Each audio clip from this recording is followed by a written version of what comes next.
Drones on the battlefield are hardly a new phenomena.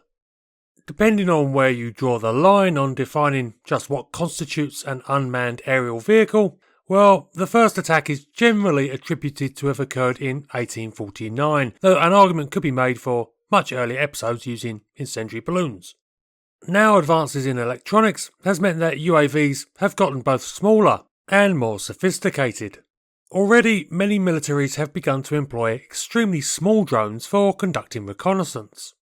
But they have also rapidly begun to evolve to the point where these devices are extremely dangerous. Classified as loitering weapons, these small drones are often directed by digital camera feeds to a target where they employ a fragmentation charge to directly attack enemy personnel and infrastructure. These types of weapons have already been used to great effect in conflicts such as the Nagorno-Karabakh War of 2020, as well as seeing heavy usage by both sides in the current Russian-Ukrainian conflict. The impact of the UAV means that now we are beginning to see them integrated into combat vehicle design. Additionally, the increasing sophistication of computer coding means that more and more these weapons can act autonomously. Indeed, the UN reports that they believe that the first cases of humans being hunted down and killed by drones acting without human intervention has already occurred. Check out my video on that if you're interested, link will be at the end. But the explosion in cheap civilian drones, many of them literally toys that a child can fly, has meant these sorts of devices have been having a greater impact on military operations than previously. For anti-government and rebel forces, drones are now a cheap, simple and highly effective method for attacking conventional military units. This is something that has been graphically demonstrated in Burma, where the anti-junta forces have been quick adopters and developers of civilian drones for usage against regime forces. And it is not just in the hands of lightly equipped irregular forces where the value of converted civilian drones is being appreciated and exploited.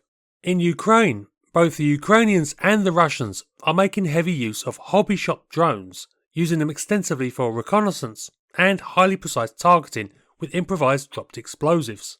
The Ukrainians have even taken to using fishing bait bombs to hold live grenades that then detonate once they hit the target. All of this has led one drone developer, Taiwan-based Drones Vision, to develop their revolver drone. This carries a rotating dispenser that can hold and drop 6 60mm mortar bombs. Naturally, the proliferation of these comparatively cheap and simple weapons is causing a huge amount of concern amongst conventional military forces, and an array of different technologies are being trialled and employed to attempt to counter the threat represented by such weapons. And in terms of this, the United States Army are certainly not messing about.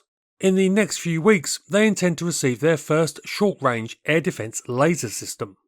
This, the Directed Energy Manoeuvre Short-Range Air Defence, M-SHORAD, is a 50kW laser mounted on a Striker chassis and is expected to be able to shoot down any UAV weighing up to 1,320 pounds. The M-SHORAD will also be capable of defending friendly forces from artillery shells and rockets, as well as incoming mortar fire. Indeed, the weapon has demonstrated its abilities to counter incoming fire in testing, and no doubt as the first vehicles deploy with field units, these capabilities will continue to be refined and expanded. But the M-SHORAD will likely be an expensive and comparatively scarce item, probably akin in deployment to self-propelled anti-aircraft guns.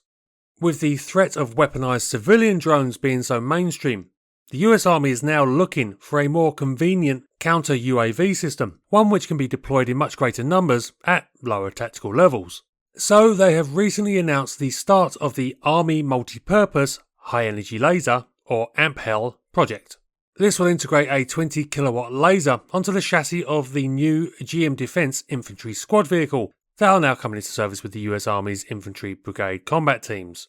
This will enable the AMP-HEL to shoot down drones of up to 55 pounds in weight, which would include practically all civilian and military tactical reconnaissance drones, as well as loitering munitions.